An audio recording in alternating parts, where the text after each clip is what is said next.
Why do we act? And what is acting?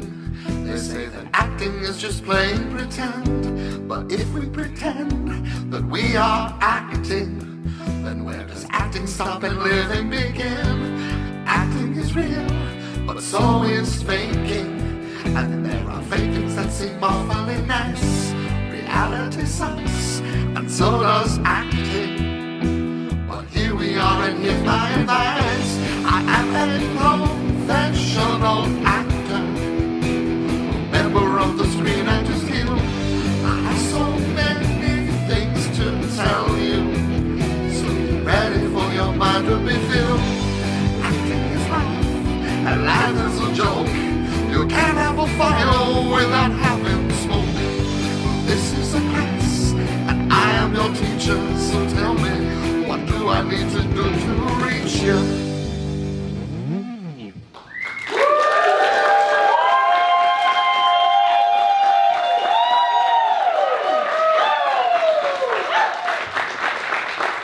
Welcome to Connor Ratliff Presents the Acting Class. My name is Connor Ratliff, and this is the acting class.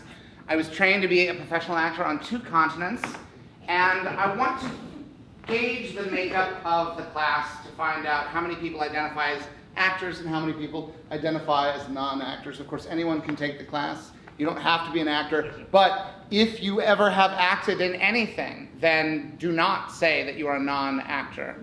You would not believe the number of people who have raised their hands and said they are not an actor, only to find out that they have acted in television commercials. If you have ever acted in a television commercial, you are an actor. You can never remove that stain. You can't suddenly be a non-actor once you've acted. Who here identifies as an actor? A quiet show of hands. I didn't say how to identify yourself yet. You chose a very dignified and elegant way of showing that you were actors. Now, who here identifies as a non-actor? You've never acted in anything, not in school, not at work, not a skit, a holiday skit of any kind. A fair number of people have never, ever acted. You've never acted. Interesting. So many people. I would like to talk to one of the actors first. To be fair, let's start with one of the actors. I want to talk to an actor who has acted professionally, meaning for money, in the past 6. Now, this is not, there's nothing about doing something for money that makes it inherently a more noble pursuit. In fact, you could argue quite the opposite. From an artistic perspective, if you're just doing it for the money, there is something that is less dignified about that. Who here has acted for money in the last 6 months? Now, it's a rough time in the industry. I don't expect any hands to go up. Anyone for money? Past year? Past 2 years? Past 2 years. In the past 2 years, you've acted for money. Yes. What's the most recent acting that you've done for cash? I did a devised piece of theater last summer. A devised piece of theater. You were paid for this. This sounds like an artistic endeavor. I was paid $1,000 flat. $1,000 for acting. That's good. Money. And what did you devise? What kind of role did you devise? What was the theme of the piece? It was a political piece. I mean, this just gets richer and richer. It almost feels like you're not really doing it for the money. There's something so much more important happening. Unless we don't know your politics, this could be shameful. What were the politics of the piece? What were you trying to achieve? It was vaguely liberal. Vaguely liberal. And what success the left has had with vague liberalism. Vague liberalism doing so well over the course of the past decade. Vaguely liberal. No wonder we're building a fighting coliseum in front of the remains of the White House. Vaguely liberal. Yes. And what was it trying to achieve? What was the message? And what was your character? More important, let's get to the meat of the matter. I was a member of the ensemble, non-dancing. Non-dancing ensemble member, I've been there. My very first role was specifically ensemble, do not dance. Yeah, I didn't have much to do in this. Well, now that's interesting because now we're really getting to it. I didn't have much to do. What did you have to do? I moshed. You moshed, Like part of a crowd, yes. Celebrating. What was the scenario when you were moshing? Why was your character moshing? What was going on politically? It was sort of to represent the noise of the current moment. Wow. Yeah. Wow. Take no prisoners. Moshing to the noise of the current moment. Vaguely liberal moshing. Against the noise of the current moment? Against the noise. We don't like what's happening generally.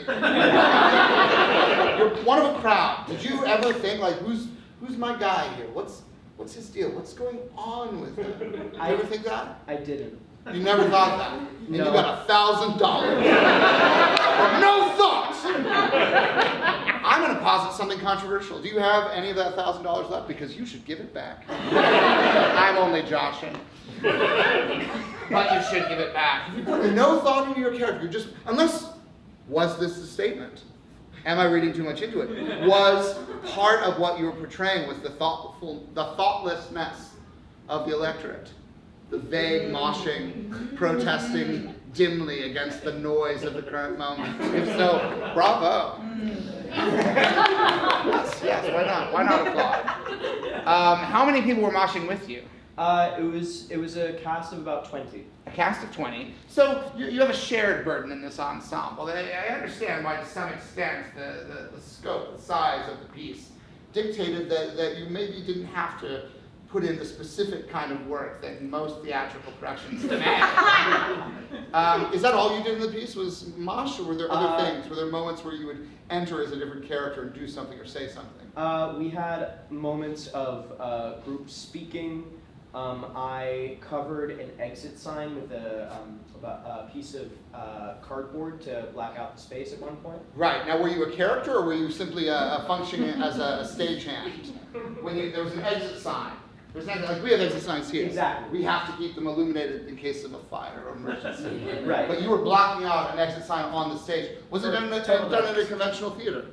It was in a black box. A black box, so not too different from this. No. And there was an exit sign that wasn't part of the legal framework for safety. It was part of the set. No. It was the real exit sign. It was a real exit sign. Wow, so the art was merging with reality, where part of the play was making things actually less safe for the audience, the real people who attended. This is revolutionary art. You broke the law. You broke the law in the name of art. What a rebellious spirit you have, an anarchist. You presented yourself as a vague liberal, and yet you'll stop at nothing to show that the system is so thoroughly flawed that even safety itself should not be a priority. You blocked the exit sign for how long? 15 minutes. That is not an unsafe, and that is not, 15 minutes is a lot of minutes. Legally, morally, ethically. Did you find this project fulfilling as an actor? It's okay if you didn't. Sometimes the attempt ends with a hollow feeling, a feeling that, well, yes, I have my $1,000, but what did I do other than briefly put people in harm's way? The fact that I was doing acting was enough for me. The fact that I was doing acting was enough for me. Doing acting. I would posit you could drop the doing. And just say acting. Doing acting and acting, are they different? Perhaps there is something different about doing acting as opposed to acting. But I've always preferred pure acting to acting. Doing acting. I feel like if you're doing acting as opposed to just acting, it's too many verbs. You're doing when you should be acting. And what is acting if not doing itself?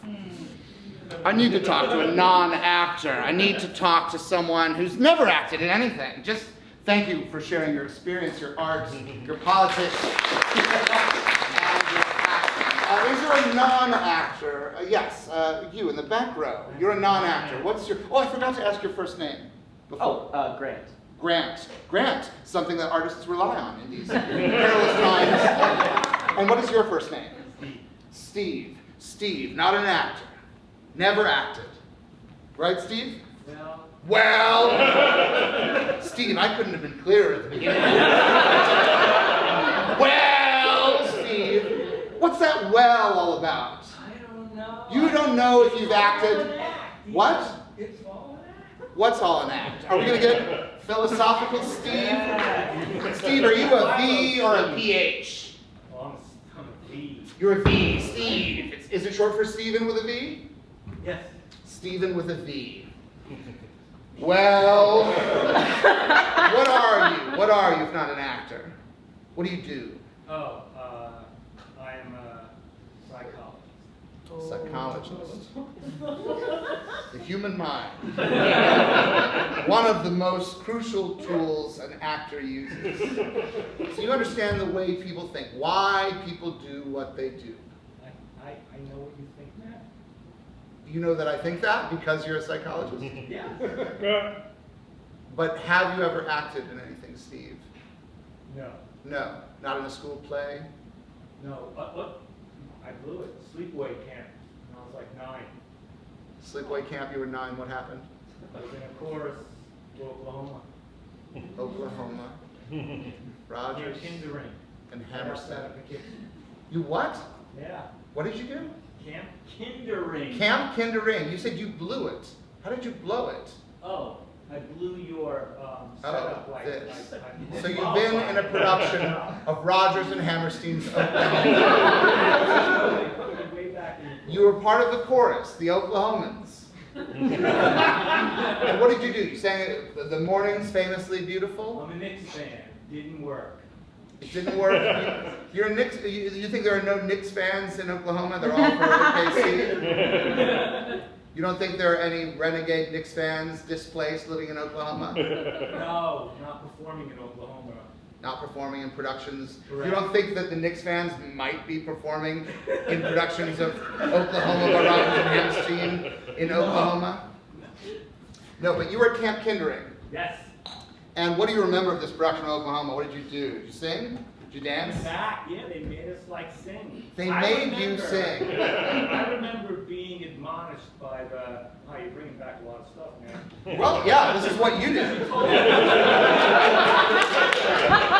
a good job. She told me you need to fake singing. You need to lift it. Because you couldn't sing, you weren't a good singer. Right. You were a child, you were 9. Yeah. You were a little kid. And they told you, I need you to move your mouth and don't let That happened. any music come out of that mouth. Right. It sounds wrong. Steve, I don't want to hear any more sounds out of you. I don't care, Steve. I don't care that you're 9. These songs need to sound good, and some of these children have pipes. Not you. It's a disgrace, Steve. Just do this.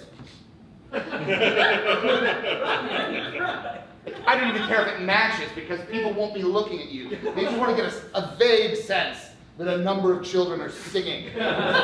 Singing Oklahomans. You're not a main character. You're not a principal. You're part of the ensemble. That happened. That's the way you were spoken to. Yes. Whether you remember it or not, that's how it Right. happened. Totally. And that prevented you from going into the theater. You decided, no, I need to be in control. I'll never let myself be vulnerable like that again. Am I right, Steve? Yes. So now, You get an honorary people, degree, bro. they come to you with their troubles, and you tell them what? What do you tell them? Crash the graduation I'm attending in a week, and I can just say, oh, we missed him up in the rolls. And it could work. Steve, you keep talking when I talk. That might work in the occasional Robert Altman film in the 1970s. Most of the time, it will not do. The way most things work. Your line, then their line. Your line, then their line. But we are crossing wires the whole time, Steve. And I'm sure you are. Is it psychiatrist or psychologist? Psychiatrist? Psychologist. Psychologist. No medicine or medicine? I take but can't give. You take but cannot give. Which an actor must be able to give. An actor cannot simply take. But you can be a psychologist. Yes? Yes. So you listen. No. Steve. What a nightmare you are. My God, Steve. Do you think you are a good psychologist? And do not respond with a glib joke. Oh no, I'm bad. Are you a good man, Steve? I am a good man. I don't know whether to believe it. I can't believe this, but I need to talk to an actor right away. Someone who's acted, not for money. Oh wait, were you putting your hand up? Yeah. Yes. What's your first name? Johnny? Johnny. Johnny, you're an actor. I think so. Yes, I am. No, you know It's a hard what? identity to claim, you know? Why? Why is it so hard to Because claim? I only act sometimes. I only act sometimes. That is true of almost every actor. You know who only acts sometimes, Johnny? A woman by the name of Meryl Streep. You know why that is? You know why she only acts sometimes? Because if she acted all the time, she would be an insane person. She has a life. She's a human being. She acts when it's appropriate. She acts when the moment requires it, when the job requires it. So you, in that sense, are no different from multi-time Academy Award winner Meryl Streep, Johnny. Now, Johnny, when was the last one of these sometimes that you acted? It was a play I did in Florida. A play you did in Florida. You've answered the what and the where. But I want to know when. When did you act in a play in Florida? It was in January. In January. So of this year, Yes. 2026, you have been in a Florida stage production of what, Johnny? The Blue Sky Boys. The Blue Sky Boys. Already eliciting applause from a completely different row. Someone who I assume is not with you. Are you with Johnny? Do you know Johnny? You're just a fan of the Blue Sky Boys. What? Tell me, I am ashamed to admit. I have no idea what the Blue Sky Boys is or are. What is this production? It's about the space race. It's about the space race. So it's rooted in our actual human history. Yes. And who did you play in the Blue I Sky played one of Boys? the engineers. One of the engineers, without whom none of the space race would have been possible. So not an astronaut. You're one of the fellows on the ground trying to figure out how to make it work. How to make it work. Right. You got a short sleeve white shirt, right? Yeah, You lab coat. got lab. You just can't. We got it. What are you trying to get? Where are we trying to get? The moon? Oh, trying to get to the moon. Gotta get to the moon. And what was your character's name? Was it based on a real person, or was this a fictionalized character? I think like inspired by. His name Inspired was- by. his name was Wonderful. CJ. CJ. Yeah. Could stand for anything. CJ Caldwell. CJ that I don't Caldwell. know. I don't know either. Yeah. I only just found out about the Blue Sky Boys. So CJ Caldwell, and what was CJ's dramatic contribution to the space race? Did he figure out, I know how we'll go to the moon? Yes. Well, I figured it out. Yes. I figured it out. Drawing and stuff. He's drawing and stuff. I mean, it's the drawing, but also the stuff. Just figured it out. Like, no. I know how we, because the moon's up there and we're down here. We just gotta get it. We get up in there, and then we'll all be on the moon. Well, not me. No. CJ Caldwell will never set foot on the moon. He will perish on this. Everyone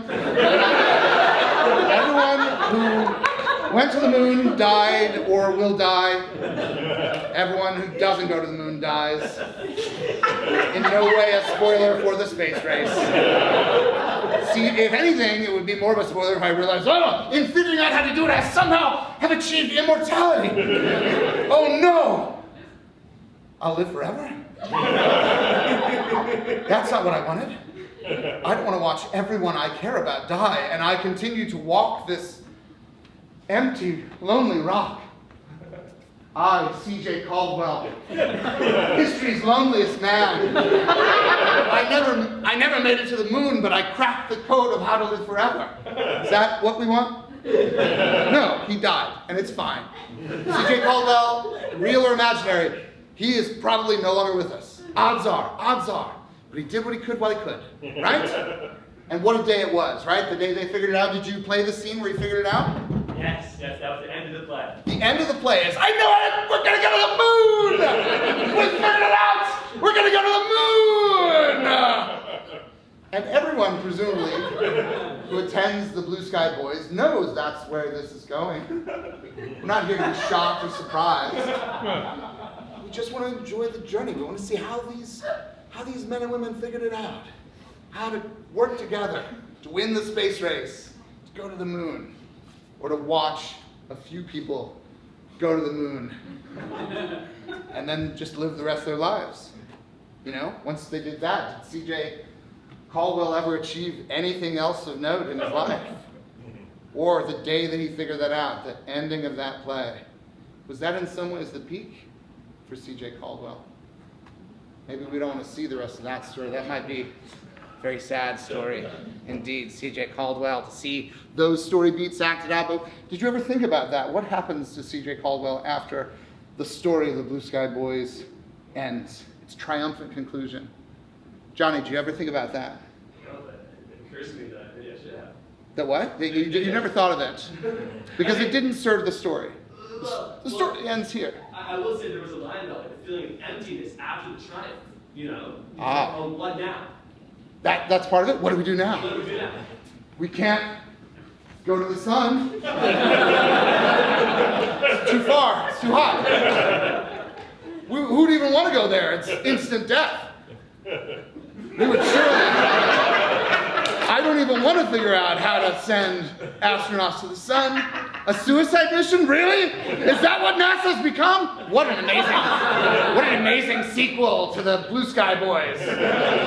They get so hungry for accomplishment, for achievement, that they just need that next fix. And of course, like with any street heroine, the first fix just leaves you wanting more and more and more. So before long, the moon isn't enough. Let's go to Neptune. Yeah, let's ride around those rings of Saturn. And then, of course, you've got to go to the sun. You just gotta, you know, they're there. They're in the cockpit. The astronauts know this is a fool's errand. What are we even going to learn? Let's just go. Land somewhere new. Oh, God. This is what we wanted. This is where it all was leading. The moment that NASA was founded, it was a matter of time before we sent our boys into the sun. And everyone at home just watched. And it wasn't like the moon landing. No.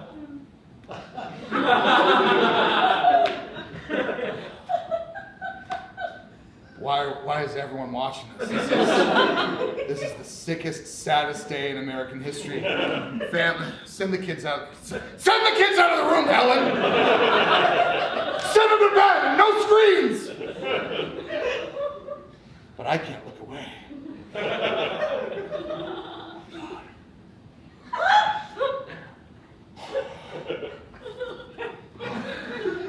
They're on the sun. They're gone. No, it's over. We did it. I don't know why we did it, but I know what we did. And we'll do it again too. We'll just keep sending people into the sun. Now that we know how, we can't stop. And you think people won't want to go, but they will. They'll be lined up for miles to get on the next mission straight into the sun. And they don't want to die. That's not why. They want to do it because it's the most amazing thing you could do. What's more amazing than flying a rocket ship into the sun? I mean, we're all going to die, right? But only a few of us. I've got to be on that next one. I got to fly right into the sun. Maybe they don't die. We don't know. Maybe it just looks like that. Maybe what really happens is it's an illusion. Like there's something really cool on the other side. Like it looks like first they're just like, ah! And then they're like, oh, I'm not burned. I feel good. I don't miss anyone back home. I still think about them, but I just think about what I love about them. And here I am. And what is this place? And then there's a guy over here that's like, welcome to the sun. Welcome. You're the first two. So brave. So brave. And you can have anything you want here. It was always there. Everyone was too scared, but you're so brave. And you can do anything here. You can sing, you can dance, we got everything. Whatever you want to eat, we got it. We got all the movies, we got books, sports. I mean, all the stuff, but no job. Don't ever gotta punch a clock. It's just nice. Here inside the sun, it's just nice. No racism. That's good. That's Earth stuff. Here it doesn't matter where you were born, who your family is, how much money you have. We don't even have money. We don't have the economy. There's no such thing as an economy here because everything's plentiful. And you wish for something and it comes true, unless it's a mean wish. And that's where it gets complicated. Any wish can come true, but every now and then, you know, you're the first two, so it's good so far. Up to now, it's just been me getting what I want. Well, my name is Sunboy. I named myself. I was born when the sun was created. I've seen everything that happened on Earth. And I live inside the sun. Everything's good here. And wishes come true. What else? And so far, you're the first two astronauts. Welcome, and I hope more people come. And although not too many, maybe.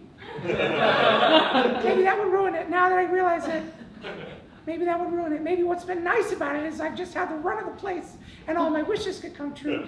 And one of the things I was wishing was for some friends to come by, and you know, hey, where are you going? Where are you going? Going back.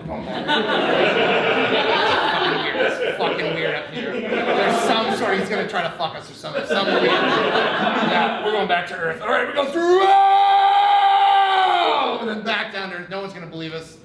No one's gonna believe us about Sunboy. It's too weird. They'll think we're crazy. They'll think we're crazy. We'll go to the psychologist. They'll think we're crazy. He won't believe us. Look, we'll just say there was just a general noise. There's just a general noise inside the sun. That's all it was. Just be vague about it. Just be vaguely liberal. Just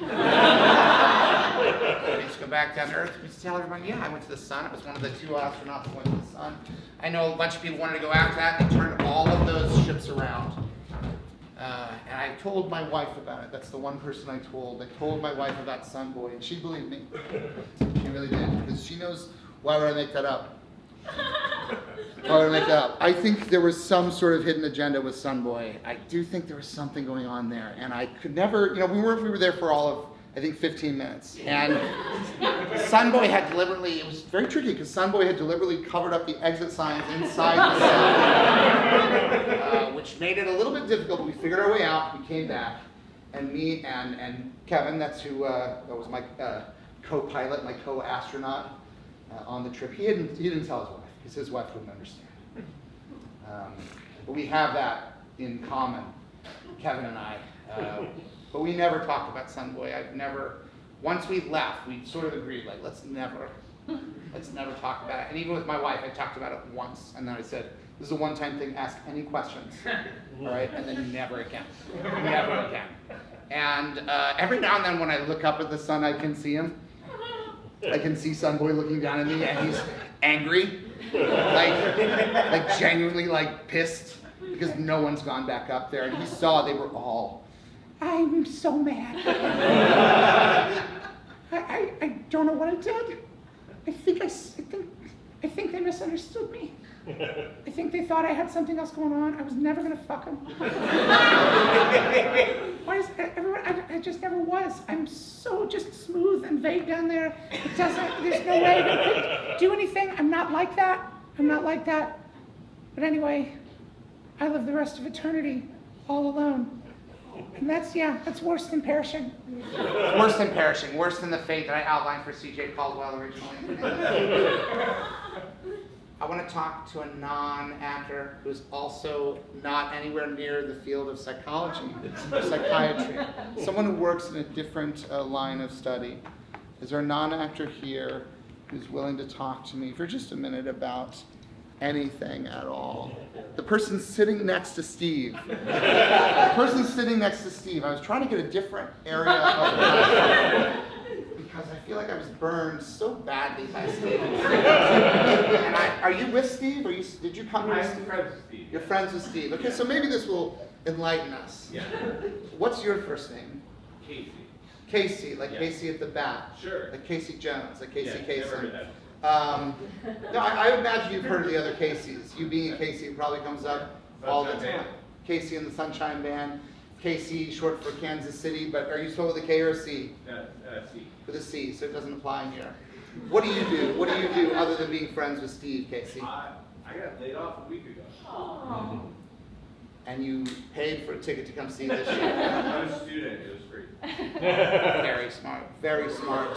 Just get what you can right now. It's a tough time. Exactly. What were you laid off from? What was the job you were laid off from? Meta, is a data scientist. Okay, so you know who took your job. Right, you were replaced by AI. Probably. Yes, no, not probably. Yeah. Not probably. Meta, you worked for Meta. Yeah. And last week, how long did you work for Meta? Like less than a year. Less than a year, that's all they need, just to study you and then train a machine to learn what you are. And now there's an AI Casey that does what real Casey used to do. You know, probably. Definitely Casey. You were doing data? Yeah. And what does that involve? What was your day-to-day? What's the thing that you do as a career? So like generally, it was like we're the source of truth. So like, engineer has an idea for a thing they want to make. I want to go to the moon. Sure. That's one kind of engineer's idea. Right. In Meta, it's like, I want to make glasses that spy on my friends. Things like that. But we can't rely on an engineer to tell us whether it's good or not. You can't rely on an engineer. Why not? Engineers don't have valid opinions?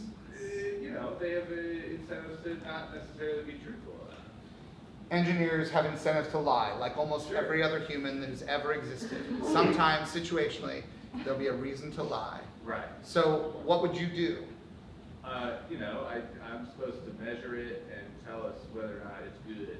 You're measuring the new product? Yeah. I assume there's stuff you can't talk about, because they probably had you I don't sign. give a shit. You don't give a shit. Casey, tell us the stuff that you're not supposed to tell us. You're in the dark. There's a million Caseys. Meta will not be able to figure out, well, how many cases did they really lay off? They'll be able to figure it out, but they already know anyway. It doesn't matter. It doesn't matter. Tell us something that you're not supposed to tell us, Casey. Man, they have problems hiring sometimes. Meta has problems with hiring people. I mean, there's a whole movie about this. They're about to make a second movie about how this guy doesn't know how to deal with people. There is $30 million worth of equipment sent out to employees that is just like old and they just haven't bothered to return.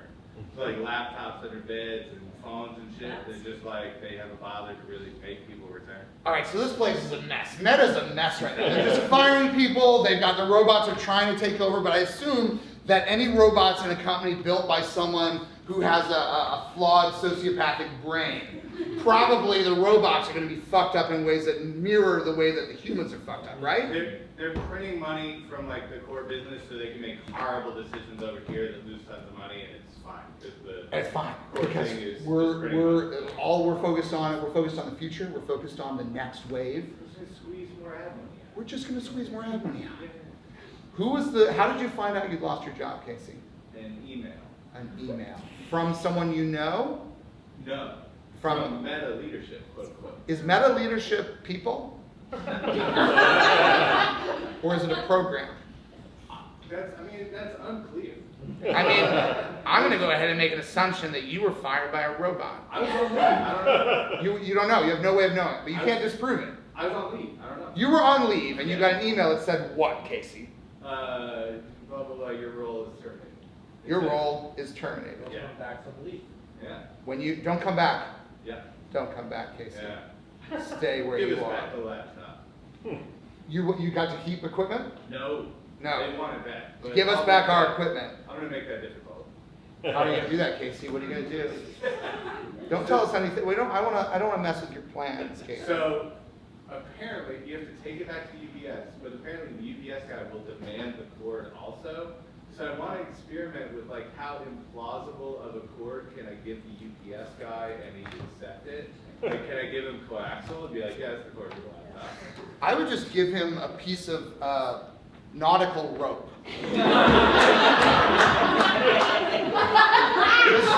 just go to any place where you can buy just a rope. Just like the kind of rope that could have existed hundreds of years ago. See, that's the cord they gave me. And I think the wave of the future, I think the way we fight these robots, because now, I mean, this is a show, what I'm doing, this class, cannot be replicated by AI. It's one of the few things that it'll be one of the last things that AI is even interested in doing. Is a person on stage interacting with real people. It's just like, no, why would you? Why would you have that? I do think that the only way to fight these robots is to be to these robots what these robots are to us. And anyone who's dealt with these robots in customer service positions, where you try to get your prescription filled at a pharmacy, and there's a question that you know that the robot cannot handle, and the robot keeps saying, I think I can help you with that. And they say it in the same tone of voice each time, because they just have a limited number of things they can say.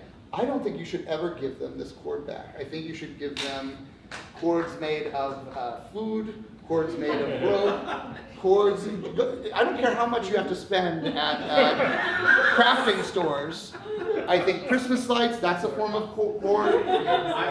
As like a middle-aged man, I have a big box of like assorted cords. It's a great opportunity to get rid of every cord that you don't know what it is. Oh, I'm so, and every time, just be so, oh, I'm so sorry. I know this is the cord now. And any pushback you can say, look, all I know is that's the cord they gave me. Just keep saying, all I know is that's the cord they gave me. And put labels on it that seem to indicate original cord, original Meta cord, property of Meta. Make some little labels that say property of Meta. You're like, this is the Meta cord. And you'll be dealing with a UPS person, yes? Right, like what's his allegiance?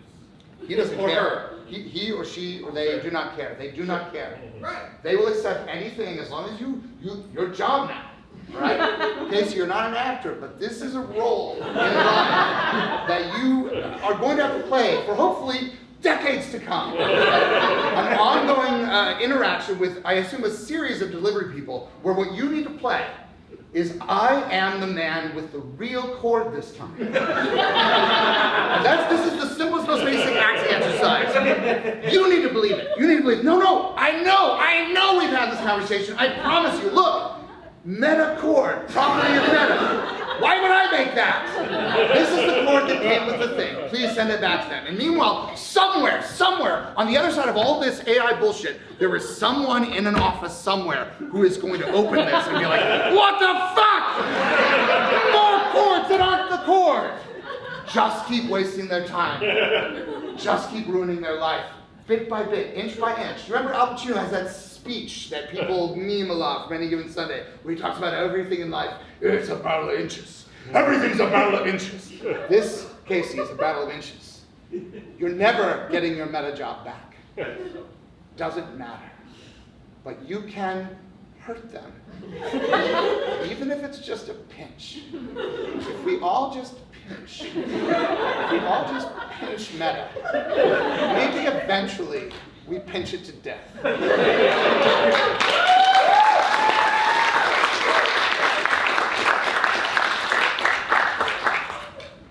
This is a week of milestones for me. I am currently, and I never do this. I don't think I have ever. But on a talk show, on a thing where people are communicating with other people, when actors appear frequently, they'll have a clip. And I'm going to play a clip for you now from the #1 show on Apple TV, Widow's Bay. It's a spoiler and yet also not. Mayor called to see if he found that old lady yet. Justin, you think I'm here for my own entertainment? I mean, it's not like I'm back here watching Footloose. Copy that.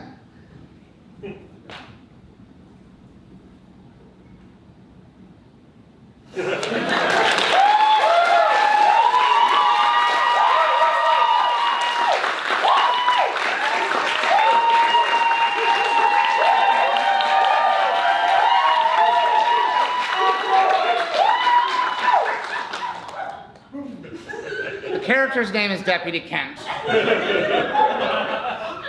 And with the exception of one call that you hear the other side of the conversation, that is all he does.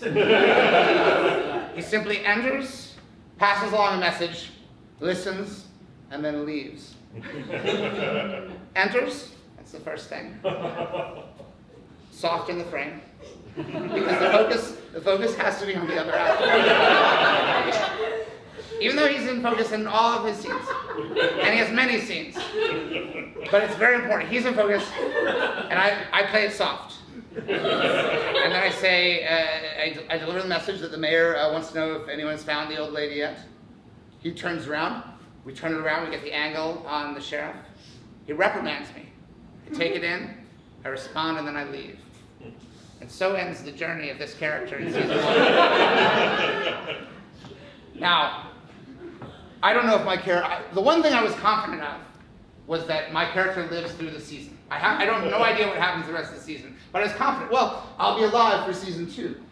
But the more I watch the show, and I assume some of you have watched the show, the more I watch the show, I can't fully articulate whether or not my character is alive at all.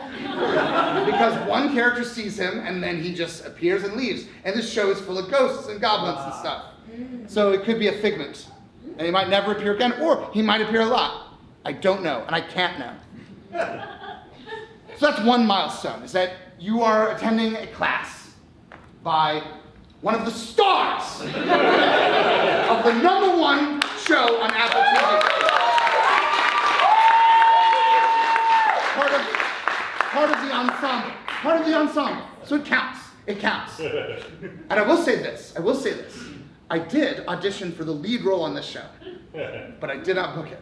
And I think it's fair to say that was a good decision on their part, because I think part of the reason they have the #1 show is because they didn't cast me in the lead role. I think that was a key part of the process.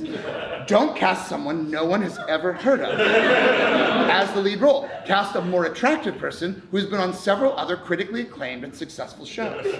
That is how you get to #1. And the way that I get to #1 is by hanging desperately to the bottom of this thing and trying to please write more for Deputy Kent in season 2. To just be a team player, to promote the show relentlessly, every chance I get. If anyone here hasn't seen Widow's Bay, if anyone here doesn't have an Apple TV account, all I can say to you, sign up for Apple TV today.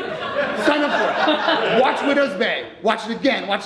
Really watch the 4th episode a lot. So they're like looking at it being like, why is this that? Because it's a really good episode also. Nothing to do with me. The episode is good regardless of my participation. It's just a really good episode. But if you watch it a lot, and if you tell your friends and your family, tell all of them to do this exact same thing, we can fool the algorithm into thinking, well, the show is working, but there's one part that's really working.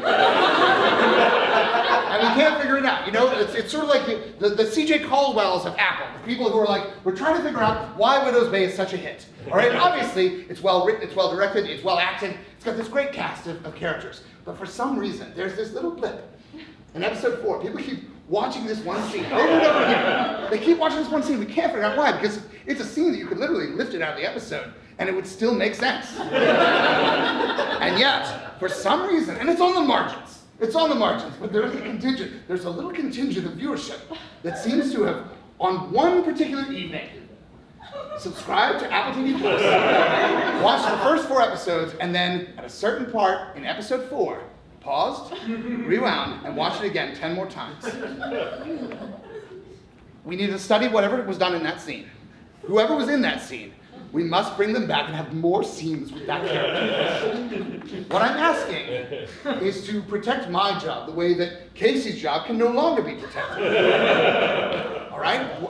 Again, there's hypocrisy, because just a few moments ago I was talking about let's destroy Meta, and yet here I am shilling for Apple. Is that hypocrisy? I don't care! I don't care about hypocrisy! I need them to bring this character back in season 2. Because I have now reached a part of my career where my playing age has shifted. Reasonably, I can still play 40s. That's fine, I can play 40s. But 1 week ago today, I passed something that is known colloquially in online spaces as the Brimley Cocoon Line. A few laughs of recognition, a few laughs of recognition. Is there anyone here who doesn't know what the Brimley Cocoon Line is?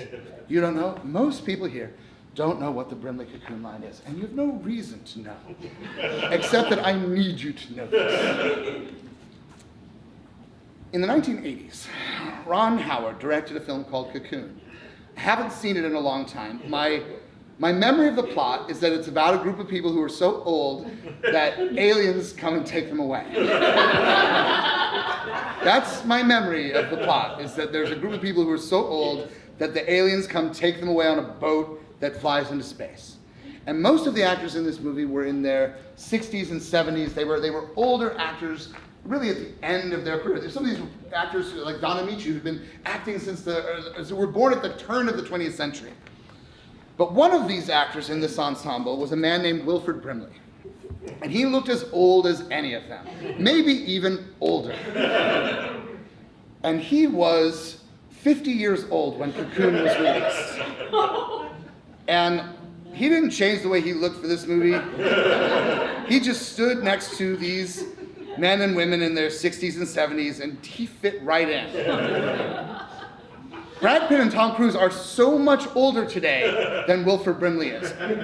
The Brimley Cocoon Line is when you reach the point in your life. There's a website where you can type in your age and find out exactly which day you crossed the Brimley Cocoon Line. Mine was 1 week ago. It was May 21st, 2026, was the day that I became as old as Wilford Brimley was, not when he filmed Cocoon, when it was released.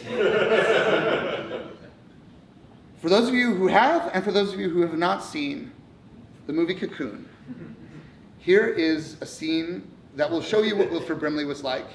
And in this scene, he is, I think, a year younger than I am now, because of the way film production and linear time operate. So let's watch this scene. I guess me and your grandma are going away. Well, that's not important. What's important is that when we get where we're going, we'll never be sick, we won't get any older, and we won't ever die. Would I be able to visit you, Grandma? No. And we wouldn't be able to visit you either, and that kind of bothers me. When would you go? If you did. Soon, my boy, soon. And you know where? Where? Look up. Outer space, my lad. Outer space. Who's going to take you to outer space? It don't matter.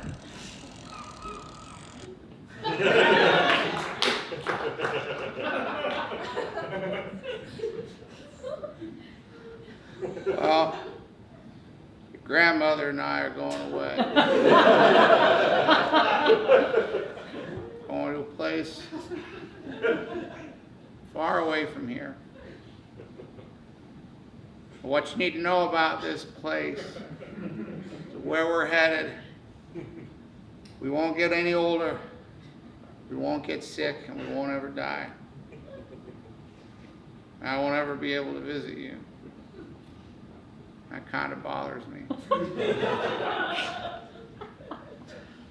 You want to know where we're going? Look up. Outer space, my lad. Outer space. I can play that part now.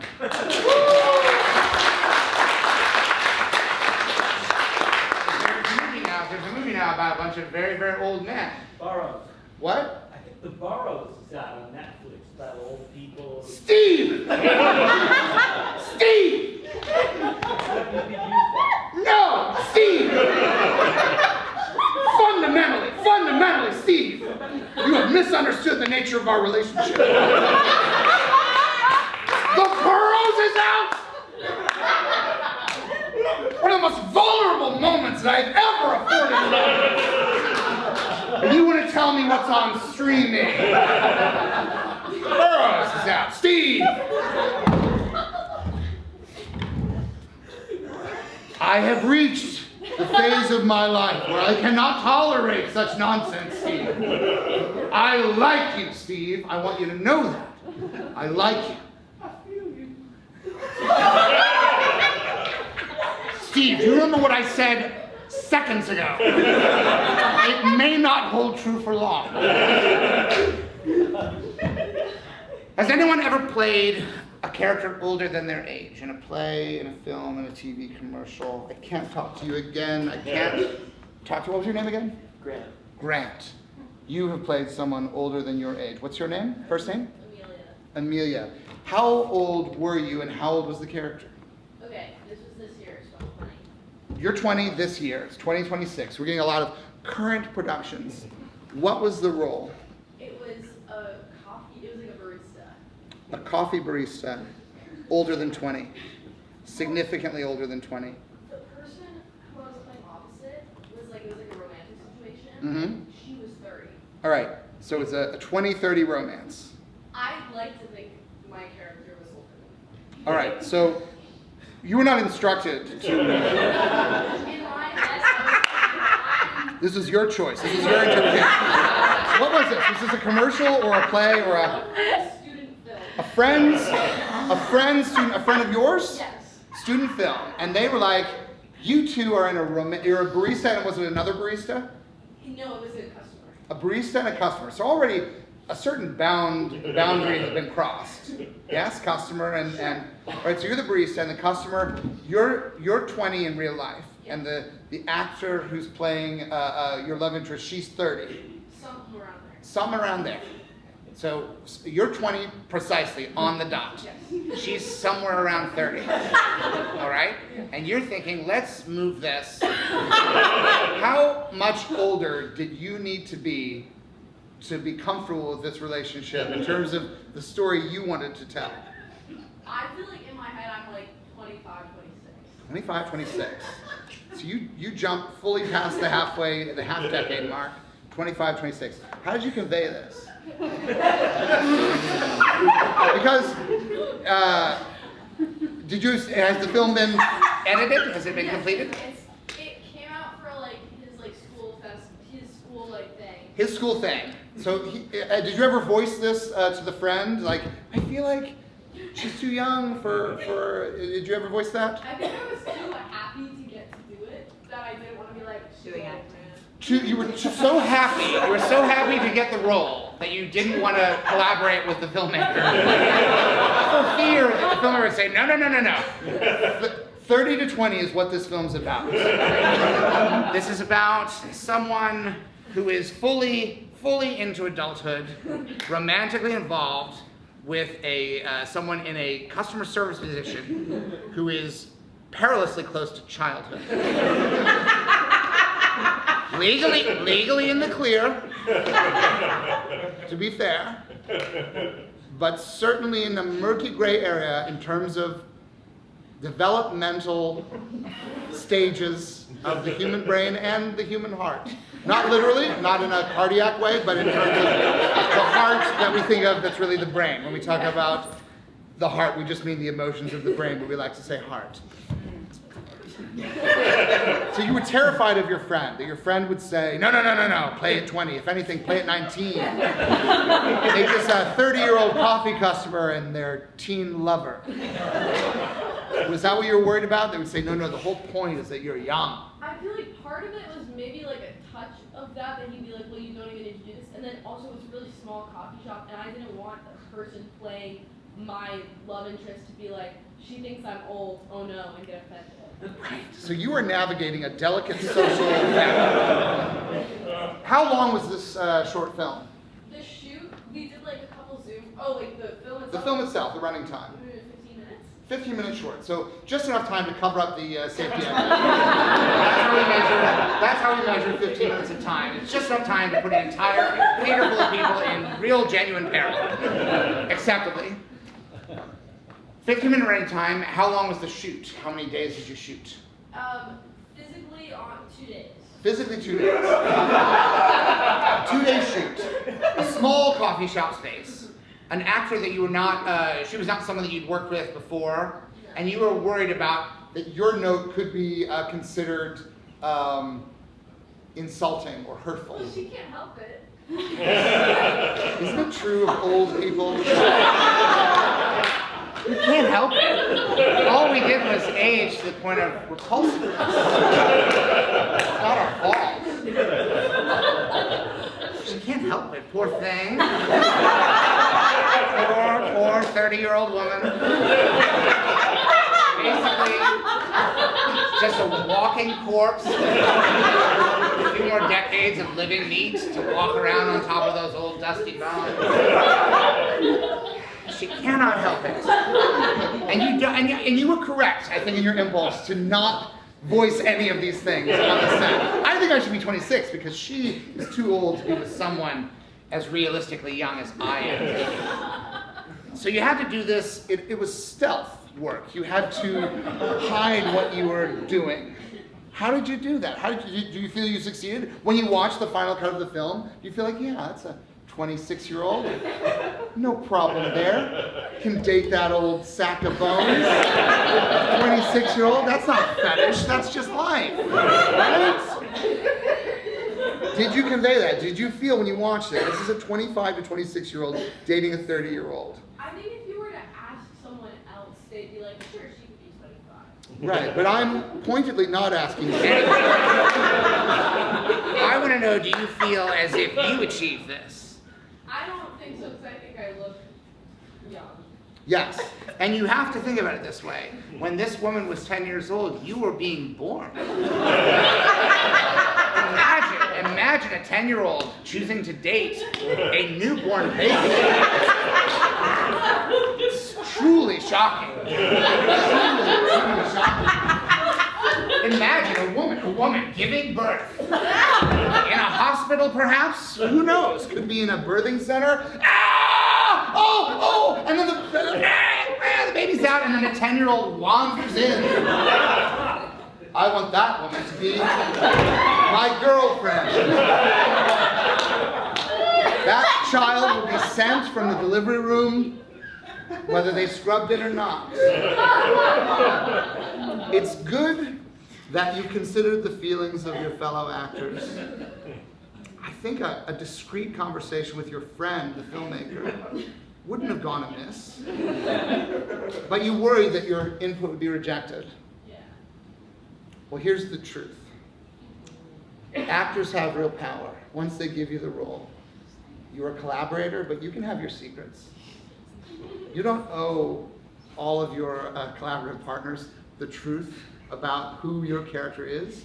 So if you want to secretly be 5 or 6 years older than anyone else believes you to be, that is your prerogative as an actor. I think you did nothing wrong. You put no one in danger, certainly. Unlike Grant, who for the sake of political revolution risked the lives of when people paid for tickets to come see, people paid money to unbeknowingly put themselves at risk for art. What you did was a choice with no victims, because the only potential victim in this scenario is purely fictional. A 20-year-old barista who's not emotionally ready for a relationship with an ancient woman. So there's nothing wrong here. I think my buddy Steve would agree with me. There's nothing wrong. And Steve, your silence speaks volumes.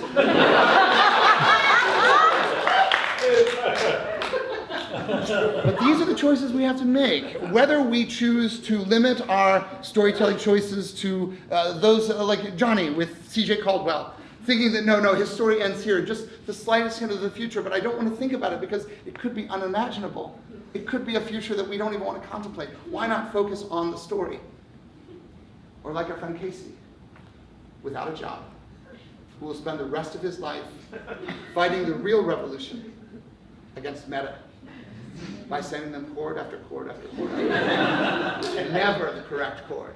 Because to give them the correct chord would be to bow, to give them the correct chord would be to bend the knee. And That is not the job of an actor at all. unless it literally is the job in the scene to bend the knee. To conclude, I need everyone to subscribe to Apple TV. Go to episode 4 and watch my scene as many times as you can. Make it a hobby, make it a fun little video game. How many times can you just watch that scene? Anything to move the algorithm a little bit further along. I want to thank those of you who are brave enough to participate in this class. I hope that you will tell your friends and neighbors to attend future classes and come back yourself for more illumination about the art and craft of acting. Class dismissed.